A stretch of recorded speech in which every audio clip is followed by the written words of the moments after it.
our lives in this life. A record-breaking musician, global ambassador for jazz, funk and Afrobeat, Femi Kuti is as much activist as artist, passing on his father Fela Kuti's extraordinary musical legacy while also forging his own path. Well, with a string of concerts this summer and a new record coming soon, Femi joins me in the studio. Welcome. Thank you very much, Olivier. Thank you. Now, I mentioned those tour dates coming up, some of them here in France. Yes. You were recently made Chevalier des Arts et des Lettres by the French Culture Ministry. That's a Knight of the Arts. I believe your career had an important start here in France in the 80s. Why do you think your music's always resonated with a French audience? I think probably because of my father. And the French have always been known to have this cultural exchange globally with music, bringing musicians here and taking them to, for instance, Africa. They have this big cultural, they used to have this very big cultural center all over Africa. So it was through the French government, my band could travel. We did like 21 gigs all over in 21 countries in Africa. So, and then we had the opportunity to come on a cultural exchange with the cultural center in Nigeria.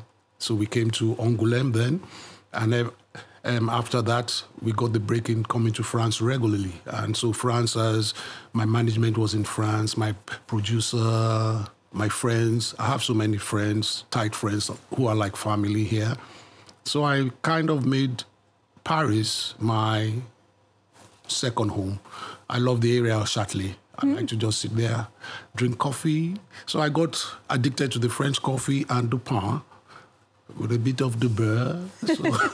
So France embraced you and you embraced France. Well, let's get a feel for your work and the live experience too. This is Femi Kuti's One People, One World. Now's the time to work for peace.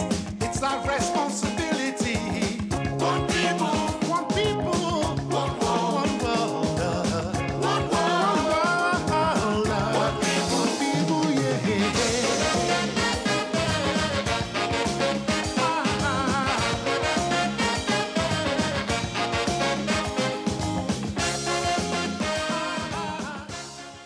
Now, there's always a very important message in your songs. The lyrics are very important. I want to talk about that in a minute. But in that track there, we saw a really impressive brass and horn section. You're Yes. a very accomplished saxophonist yourself. I believe you hold the world record for the longest continuous note at 51 minutes and 33 seconds. How do you actually do that?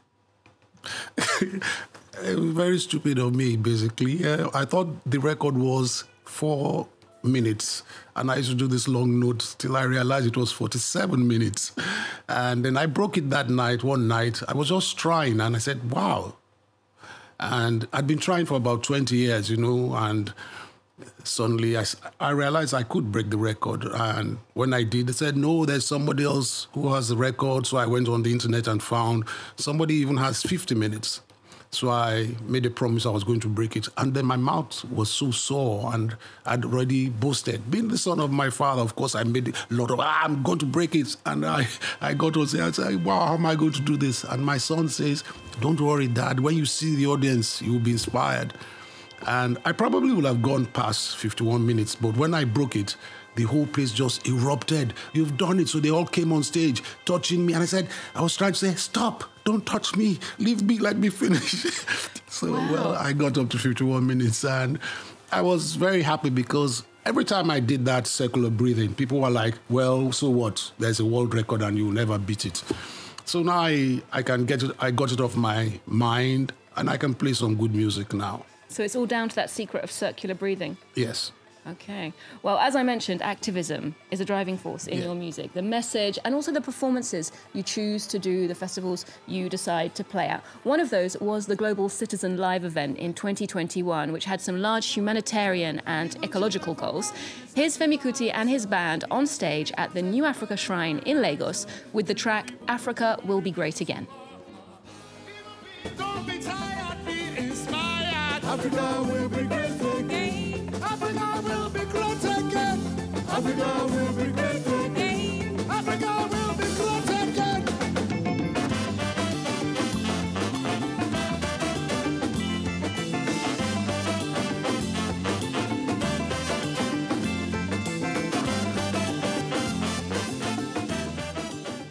Now, that track flags up the reality that the wealth of Nigeria and Africa in general doesn't necessarily translate to its people. There are millions of Africans living in poverty today. Yes. You've called out bad governance in the past, criticised the political players who are perpetuating this status quo.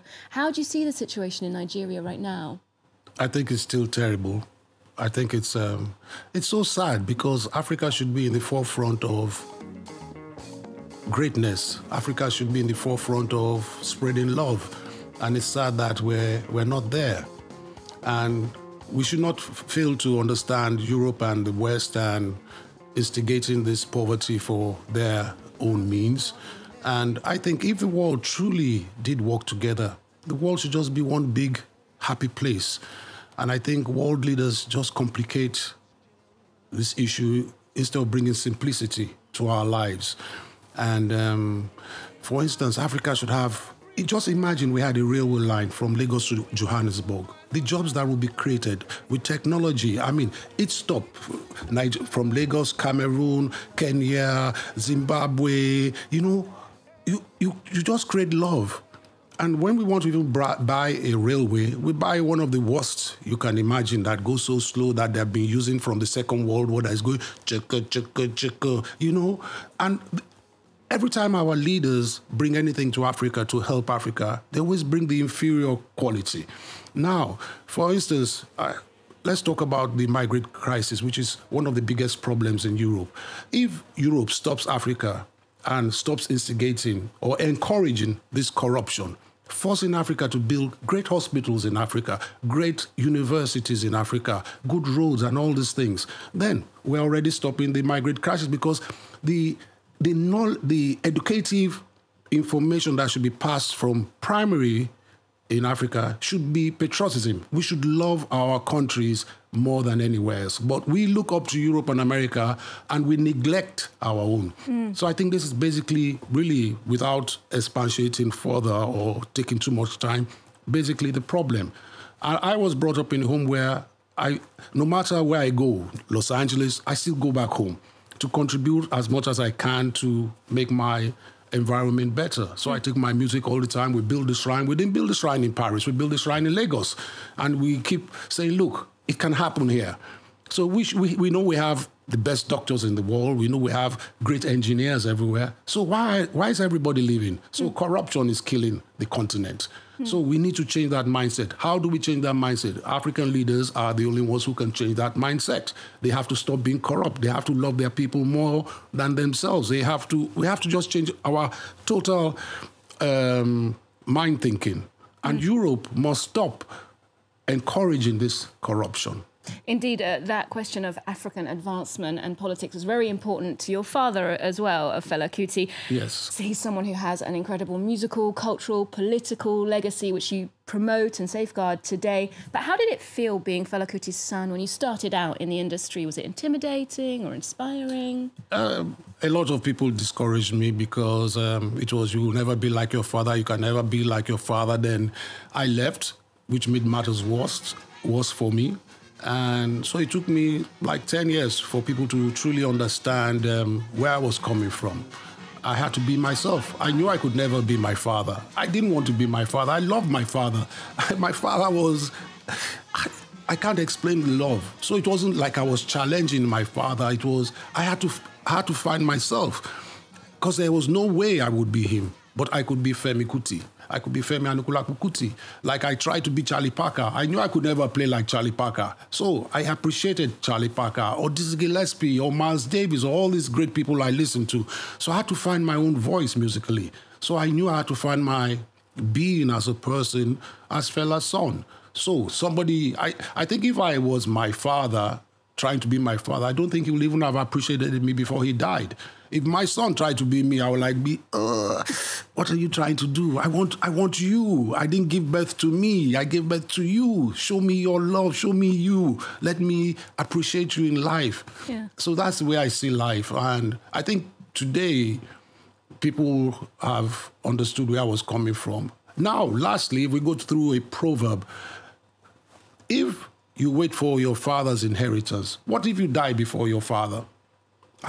So that was my thinking. So why do I want to wait to inherit what he has left? Why don't I look for my legacy or my life. I need to live, I need to feel my pain. I need to make my mistakes so I can learn. Yeah, your own path and your own style. Yes, I think that's how life should be. Now, I know recently you were on that iconic stage of the Glastonbury Festival in the UK, on the Pyramid stage. It's not the first time you performed there. You're a regular. Your father had a legendary gig there too.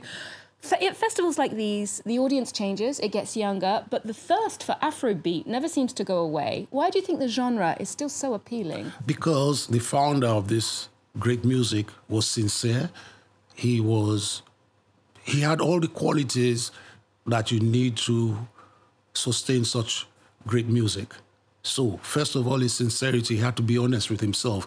When he said this, he liked women. He said he liked women. He liked to smoke. He said he liked to smoke. I mean, he was very frank. So the foundation, the basis of this music is what I think that cosmic gift that life, the universe gives us as composers or musicians, he had those great qualities. So and they definitely musicians hear that, and the listener hears that. And that's the richness in the music that we hear, that we all want to be part of or play or dance to.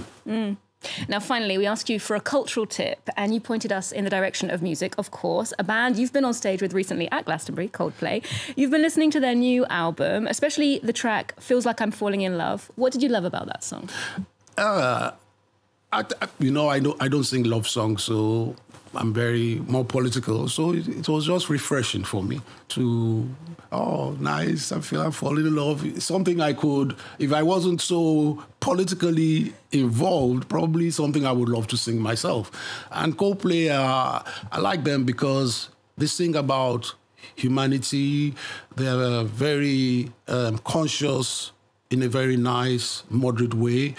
I mean, they always try to put one or two words out there promoting unity and peace, love, all those things that I think is very important in music. Definitely a change of pace and a change of style, but definitely up there with your music too. Thank you so much for joining us today.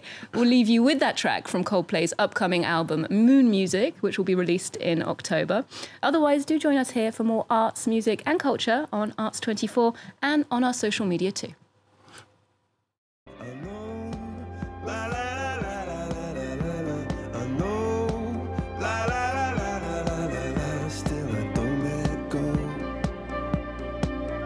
Fields of flowers grow.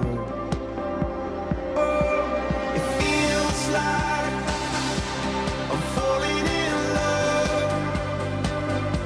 Maybe for the first time. Baby, it's on my mind. You blow. The history of our world is ever changing. The flow of information is constantly increasing. We cover all subjects. We verify, we commit, on the ground, in all circumstances, to anticipate the future by understanding the present. We are with you 24 hours a day, 7 days a week. France 24, an alternative look at the news. Liberté, égalité, actualité.